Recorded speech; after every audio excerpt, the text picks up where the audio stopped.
Okay, Assalamualaikum, selamat sejahtera.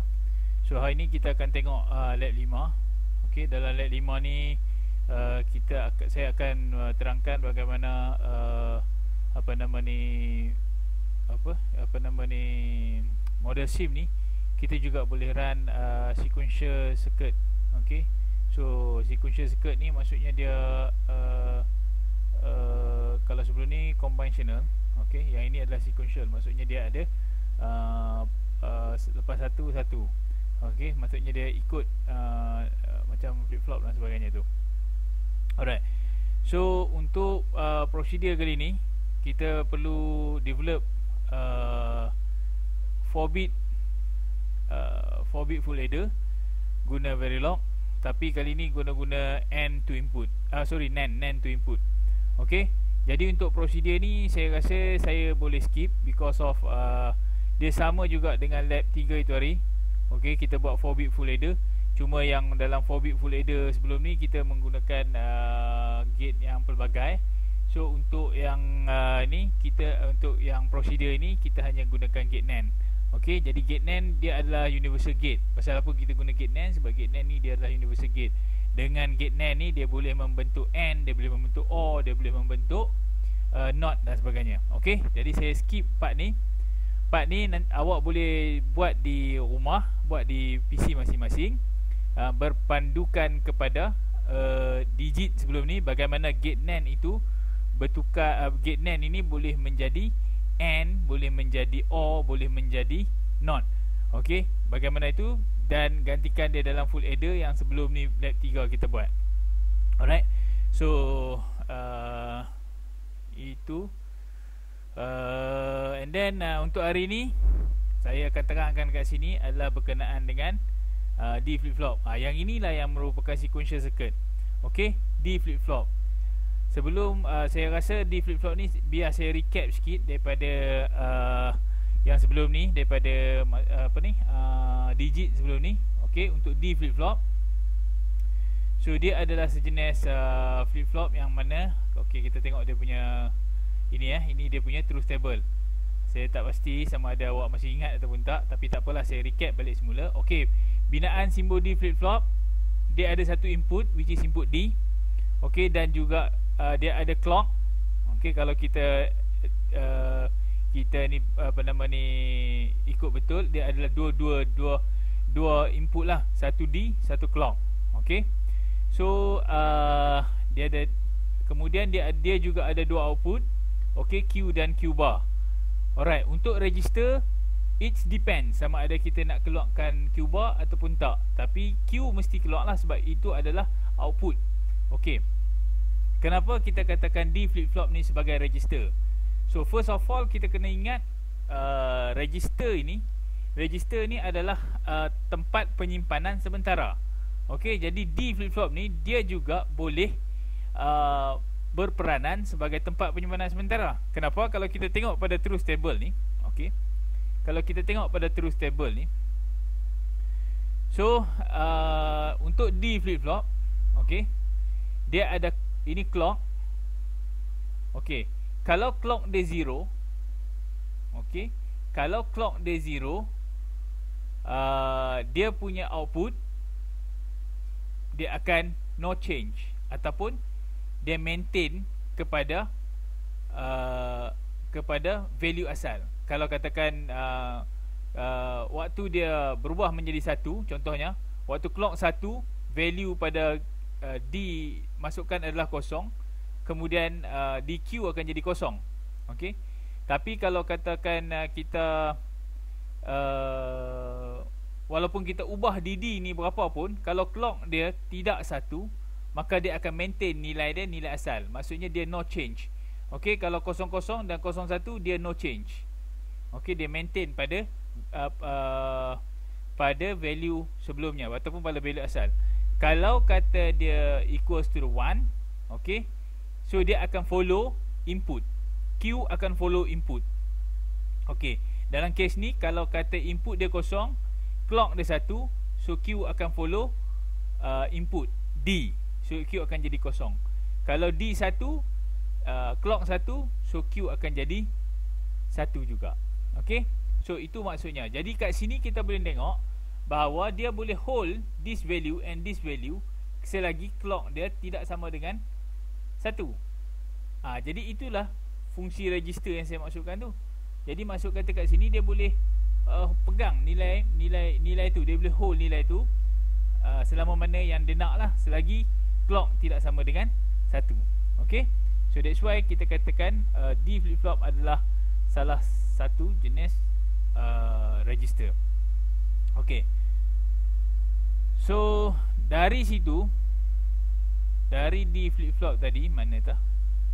Okay, awak boleh cari dia punya binaan dalam dia. Okay, boleh search kat internet ke apa benda, dekat mana-mana, buku digit ke internet ke boleh dapat. So awak boleh dapatkan D flip-flop punya binaan.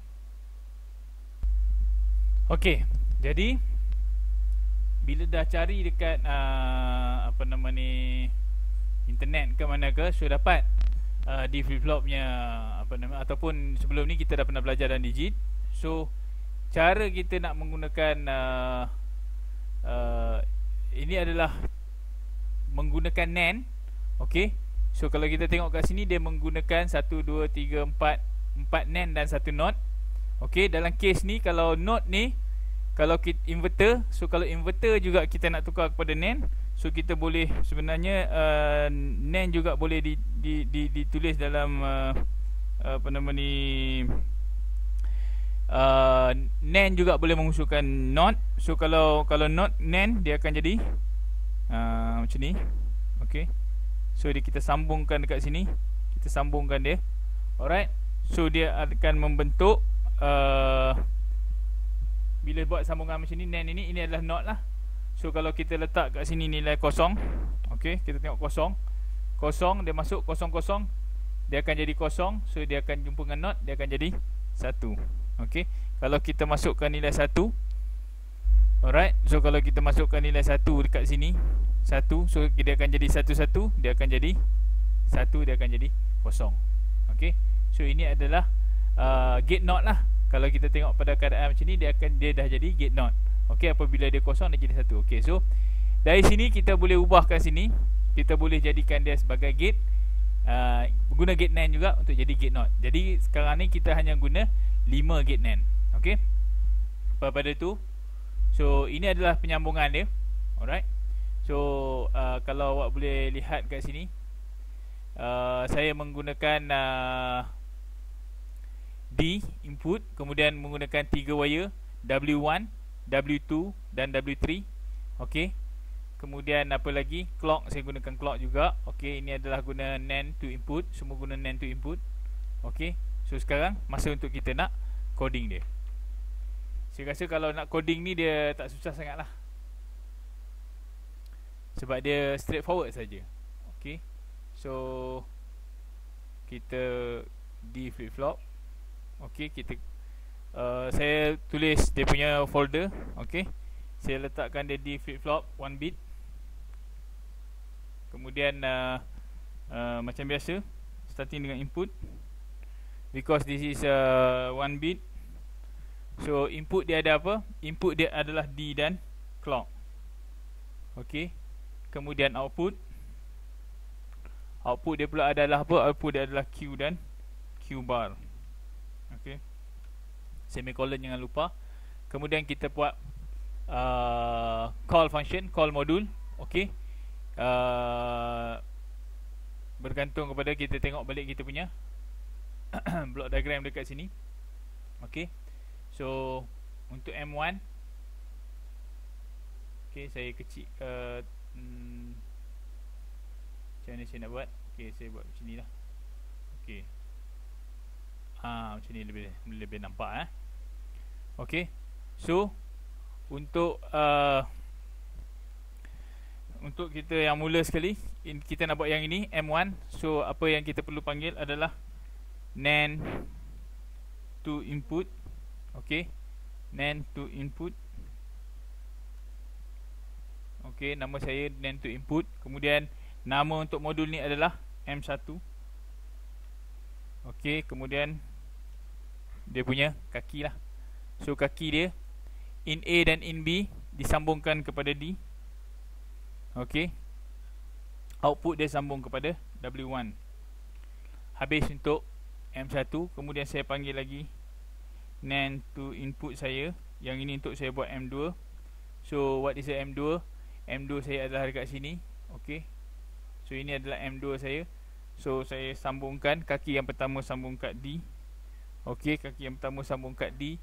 Kaki yang kedua sambung kat clock. Okey, kita boleh nampak kaki yang kedua ni sambung daripada clock naik ke sini. Okey, kaki nombor 2 sambung ke clock dan keluar kepada W2. Okey, kemudian saya sambung lagi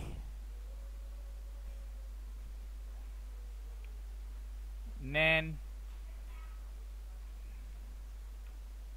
to input. Okey, NAND to input untuk M3.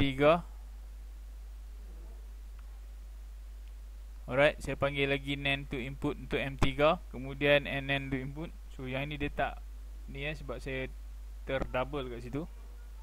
Okey, supposed to be satu saja. Okey, NAND to input untuk M3. M3 adalah yang ini So kita tengok M3 ni, kaki A sambungkan kepada W1. Okey, koma. Kaki B sambungkan kepada clock dan kaki 3 sambung ke W3. Okey. So tengok dia tak kuning. So kita enter sekali lagi tengok kuning tak. Dia dah kuning. Sorry, dia kuning pula, biru. Okey, so buat sampai M4 dan M5. So untuk M5 kita tengok untuk M4 pula sama juga, kita panggil NAND to input. Okey, M4 apa dia punya kaki sambung W2 mula-mula. Kaki B in B sambungkan dengan in B sambungkan dengan Q bar, kaki output Q bar. So kita sambungkan dengan Q bar. Okey.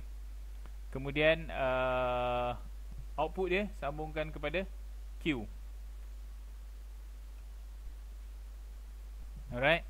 So yang ke terakhir adalah M5. So NAND to input juga M5. Ini sambungan dia adalah daripada kaki A sambung ke Q. Okey, kaki B sambung ke W3. Kaki output dia sambung kepada Q bar. So kita sambungkan kepada Q bar. Okey. Kemudian habis, itu saja. Habis.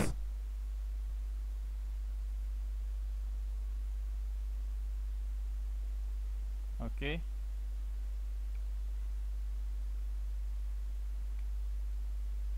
Bila dah habis ini, kita boleh save. Alright. So bila kita save, kita boleh compile. Okay, kalau compile tak ada problem, maksudnya dia successful lah. Alright. So next adalah kita nak design dia punya test bench.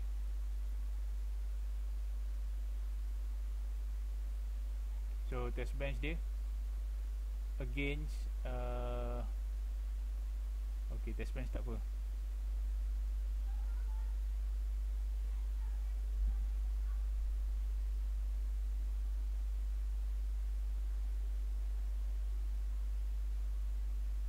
Okay, untuk test bench dia mana dah saya punya test bench ni. Okay, kat sini. Alright, tunggu sekejap. Okay, untuk test bench dia, okay, bila cerita pasal test bench ni kita nak tengok macam mana kita nak generate dia punya output. Okay, so kalau kita nak generate dia punya output, macam mana kita nak generate dia punya output?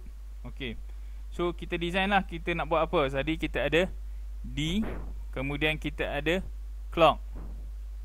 Okay, so kita ada D, kita ada clock. Alright.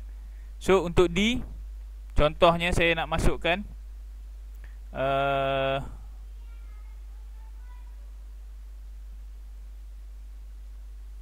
macam ni. Okay, so kejap, saya masuk clock dulu. Okay, clock contohnya kita masukkan clock.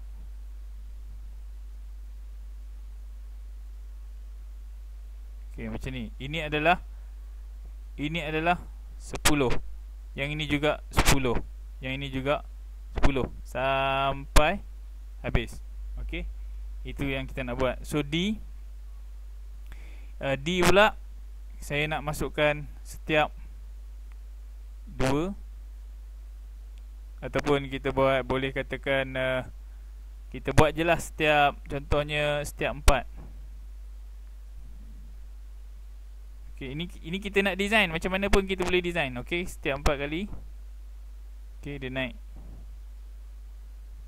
Okay, setiap 1, 2, 3, 4. Okay, setiap 4 dia akan naik. So 1, 2, 3, 4. So dia akan turun balik.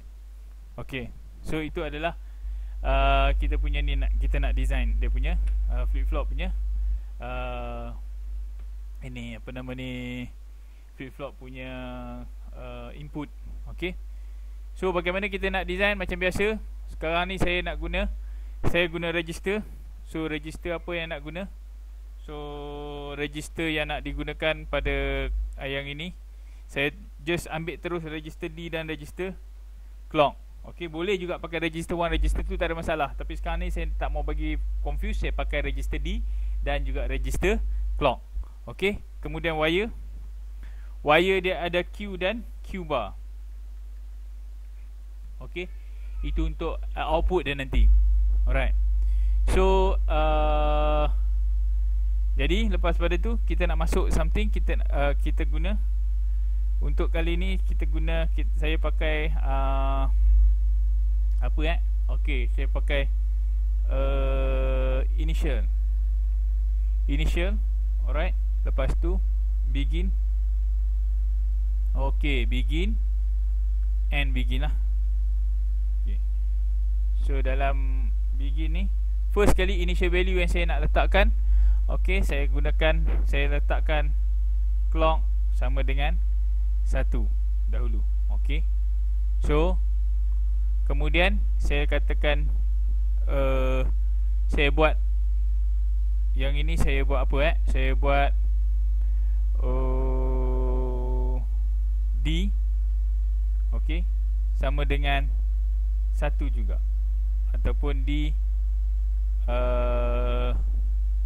kita masuk je lah yang normal ataupun macam mana. Sekejap, saya buat okey, D sama dengan 0. Okey, koma.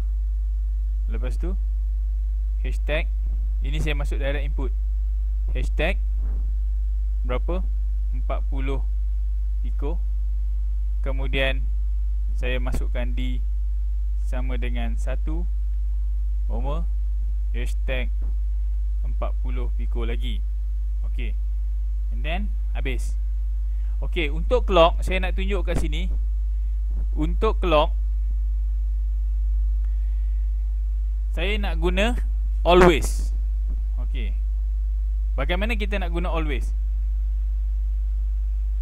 Always sama juga macam kita guna initial. Okey, always, kemudian begin, kemudian end. Okey, tengah-tengah always ni, alright, tengah-tengah always ni saya letak clock sama dengan toggle clock. Okey, saya letakkan clock sama dengan toggle clock, hashtag, sebab kita nak buat setiap ni adalah 10, kan? Jadi bila kita nak buat ini adalah setiap 10, saya letak 10 hashtag 10, hash 10. Okey, saya letak hash 10. Okey, jadi masuk ke dia kat sini, clock dia akan jadi toggle pada clock. So dia akan delay 10 kali. Always ni maksudnya selagi kita run, dia akan always buat benda ni. Dia selalu buat sini, dia buat secara tidak berhenti. Okey, dalam case ni kalau kita tengok dekat sini, clock akan toggle clock. Maksudnya tadi saya letak clock sama dengan 1. Okey, so sekarang nilai clock sama dengan 1. Jadi 1 sama dengan toggle clock. 1 sama dengan, bila ni dia akan jadi kosong balik. Okey, 1 sama dengan kosong. So nilai clock jadi kosong. Apabila nilai clock jadi kosong, dia akan, lepas nilai clock tu dah jadi kosong, dia akan delay 10 second. So akan membentuk value kat sini 10 10 piko tadi tu. Okey, kemudian dia ulang balik. Sekarang nilai clock kosong kan, so dia toggle lagi, dia jadi 1. So dia akan 10 lagi picosecond dia akan delay. Bila dia jadi 1, dia akan 10 picosecond. Kemudian dia akan 10 picosecond. Lepas tu dia toggle lagi, dia jadi kosong 10 picosecond. So dia akan membentuk uniform punya clock ni. 10 kosong, 10 picosecond kosong, 10 picosecond 1. 10 picosecond kosong, dia akan berulang sehingga lama mana kita run dia punya program. Kalau katakan yang sini, okey. Kalau katakan yang sini kita run, okey, kalau kita run 40 picosecond dia akan keluar kosong. Lepas tu kita run 80 picosecond dia akan keluar 1. Okey. Kemudian kalau kita run lagi sampai berapa ratus, kita run lah katakan dalam 100 picosecond lagi, so another 2 ni dia akan maintain nilai 1. Okey, tapi kalau yang ini dia akan berubah lah. Itu always. Dia akan selalu buat ini selagi mana kita duduk, kita klik dia punya, kita run berapa banyak kita run. Okey. So, boleh faham nanti kita tengok dia punya hasil dia. Alright. Kemudian and, lepas tu kita pun panggil lah tadi yang kita dah buat tadi. So kita panggil D flip flop. Okey, D flip flop apa tadi tu buat? 1 bit. Okey, saya namakan dia test modul. Alright, tadi D flip flop tadi. Okey, kita tengok D flip flop tadi. Kenapa pula dah? Okey. D flip flop test bench. Okey, dia duduk kat sini, tak apalah. Okey, D flip flop test bench ni. Okey. Kita tengok mana D flip flop tadi. Okey. Kalau kita tengok sini dia sambung D clock Q Q bar. Okey, kat sini pun saya gunakan benda yang sama juga, register untuk input D dan clock, Q dan Q bar. So saya sambungkan D kepada D, clock kepada register clock, Q output Q kepada wire Q, sambungkan kepada wire Q, dan output Q bar sambungkan kepada wire Q bar. Okey. Habis. Dah dapat tu, kita pun save. Okey. So selepas kita save, mana dia tak keluar lagi. Okey. Compile selected pun boleh. Alright. So bila kita dah compile, kita tengok kat sini mana tadi PGT 2020. Okey, kita tengok D flip flop 1 bit test bench. So where's the D flip flop 1 bit test bench? D flip flop 1 bit test bench. Okey, double click kat sini. So dia run. Kita tunggu sekejap dia run. Okey, settle dia run. Kita ambil semula yang ini, add to the wave. Okey. So bila add to the wave, tadi kita nak run 80 Saya katakanlah kita run the complete cycle tadi 80, tapi saya run katakan 100 pico. Okey, so kita tengok dia punya hasil dia. Alright. So dari situ kita zoom full. Okey, awak boleh nampak kat sini, ini dia punya output. So this is a Q. Okey, yang pertama ni 10 picosecond yang pertama. Okey, 10 picosecond yang pertama ni dia unknown value. Kenapa dia unknown value? Sebab clock dia kosong. Boleh faham? Bila clock dia kosong, dia unchanged. Dia tak boleh masuk, dia tak boleh read dalam tu. Bila clock dia kosong, dia tak boleh read, dia tak boleh write masuk dalam tu. Jadi kita tak tahu value dekat Q ada berapa, Q bar ada berapa. Sebab tu dia jadi merah macam ni. Bukan salah Jadi maksudnya dia tak tahu value tu ada berapa. Dia tak firm value tu ada berapa. Mungkin kosong, mungkin 1, bergantung kepada nilai asal sebelum ni. Sebab dia no change. Okey, dalam case ni kita tak ada value, kita tak tahu first. Okey. Kemudian bila dia naik je 1, nampak kat sini. Bila dia naik je 1 untuk 10 picosecond berikutnya. Okey. Okey, before kita sembang pasal tu, so saya boleh tunjukkan macam mana tadi yang kita perform tadi, yang clock tadi tu. Okey. So boleh tengok. So clock ni dia akan naik 10 picosecond yang always kita buat tadi tu. Okey, kita buat. Walaupun kita buat yang itu setiap kali dia buat kita run 100, so dia akan run sampai 100. 10 picosecond 1, next 10 picosecond dia jadi kosong. next 10 pikosekon dia jadi 1. Dia toggle sampai bila-bila lah. Okey. Kalau yang tadi D tadi ni, okey, 80 kan. 40 dia jadi kosong. Kalau kita tengok kat sini, 40, nilai 40 sini dia jadi kosong. Kemudian lagi 40 dia jadi 1. Okey, bila kita run lagi, sebab nilai D sekarang ni adalah dia pegang nilai 1, so dia akan maintain nilai dia sampai 1. Sampai lama-lama mana pun dia jadi 1. So dia tak berubah apa-apa. Okey. So itu adalah input. Okey, balik kepada output balik. So tadi saya dah cakap yang ini sebab dia tak tahu unchanged, no change. So no change, dia tak tahu value dia apa sebab nilai sebelum tu tak ada. Okey, tetapi apabila sebaik saja clock equals to 1, so dia akan Q akan follow D punya value. Okey, D value akan follow kat sini. Alright. So D value akan follow kat situ. Okey, kemudian bila dia jadi kosong, dia akan no change. Tapi kita tak nampak lah sebab dia lebih kurang sama kan. Okey, kita tengok kat sini. Okey, bila dia nilai 1, okey, nilai 1, D jadi kosong. Nampak? D kosong. So output dia kosong.